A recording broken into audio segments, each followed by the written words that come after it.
Student, welcome to Daffodils online classes.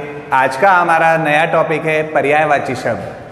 पर्यायवाची शब्द वे शब्द होते हैं जो एक ही शब्द का जो अर्थ है वही अर्थ अन्य शब्दों का भी होता हो, वो शब्द हमारे क्या कहलाते हैं? पर्यायवाची शब्द कहलाते हैं। जैसा कि यहाँ पर मैंने कुछ पर्यायवाची शब्द आप लिखे हुए हैं, इनके अर्थ और इनके जो और पर्याय शब्द हैं उनके अर्थ भी आप यहाँ समझ सकते हैं। जैसे सबसे पहला है हमारा आकाश।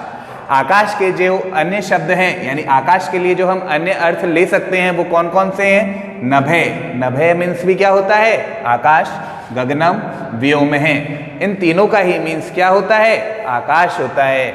अगला देव। देव यानी होता है ईश्वर, देवता, जिसके पर्यायवाची शब्द हैं अमर है, सुर है और देवता। इन तीनों का अर्थ भी क्या होता है? देव होता है, अर्थात ईश्वर होता है। अगला है हमारा राजा। राजा का जो पर्यायवाची शब्द है वो है भूपति, नृपः, नरेश है, अर्थात इन तीनों का मीन्स भी क्या होता है? राजा ही होता है। भूपति का मीन्स भी नृप का और नरेश है, इसका मीन्स भी क्या होता है? राजा होता है। अगला है हमारा वायु। वायु का मतलब आप जानते हो हवा होता है। इसके लिए जो संस्कृत में पर्यायवाची शब्द हैं वो है अनिल। बेटा दो शब्द होते हैं, एक तो होता है अनिल और एक होता है अनल। अनल यानी होता है आग और अनिल यानी क्या होता है? वायु होता है। तो इसका जो पर्यायवाची शब्द है वो है अनिल है, पवन है और समीर है। इन तीनों का मीन्स क्या होता है? वायु अर्थात हवा। अगला है हमारा कमलम। कमलम यानी जानते हो आप कमल होता है। कमल के जो अन्य पर्यायवाची शब्द हैं संस्कृत में वो है पंकजम, नीरजम और सरोजम। इनका मीन्स भी क्या होता है? कमल ही होता है। अगला है हमारा सूर्य। सूर्य का मीन्स होता है सूरज। इसके लिए जो संस्कृत में पर्यायवाची शब्द हैं वो है रवि, दिनकर, भानु। इन तीनों का मीन्स भी क्या होता है? सूर्य होता है। अगला है हमारा असुर। असुर यानी होता है राक्षस। तो उसके लिए जो संस्कृत में पर्यायवाची हैं वो दैत्य, निशाचर, दानव, राक्षस। इन चारों का मीन्स क्या होता है? असुर होता है।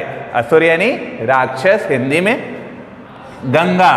गंगा जो एक नदी का नाम है, तो गंगा के जो पर्यायवाची शब्द हैं वो है भागीरथी, मंदाकिनी, सुर नदी। इन तीनों का मीन्स क्या है? गंगा है, यानी ये गंगा के ही अन्य नाम है। आगे पर्वत।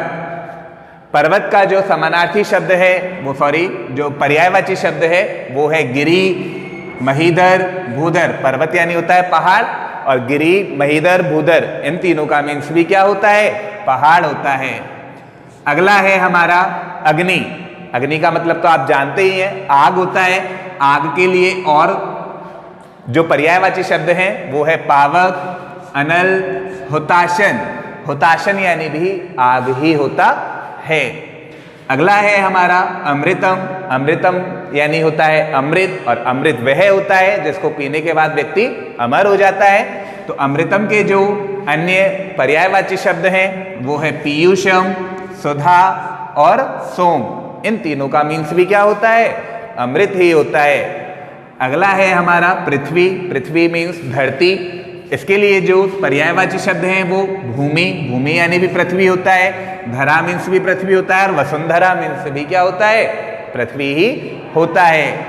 अगला है हमारा जलम। जलम यानी आप जानते हो पानी होता है, जल। इसके लिए जो पर्यायवाची शब्द हैं वो है वारी, नीरम, अंबु। इन तीनों का मीन्स भी क्या होता है? जल होता है। अगला है स्त्री। स्त्री कहते हैं हम नारी को, महिला को।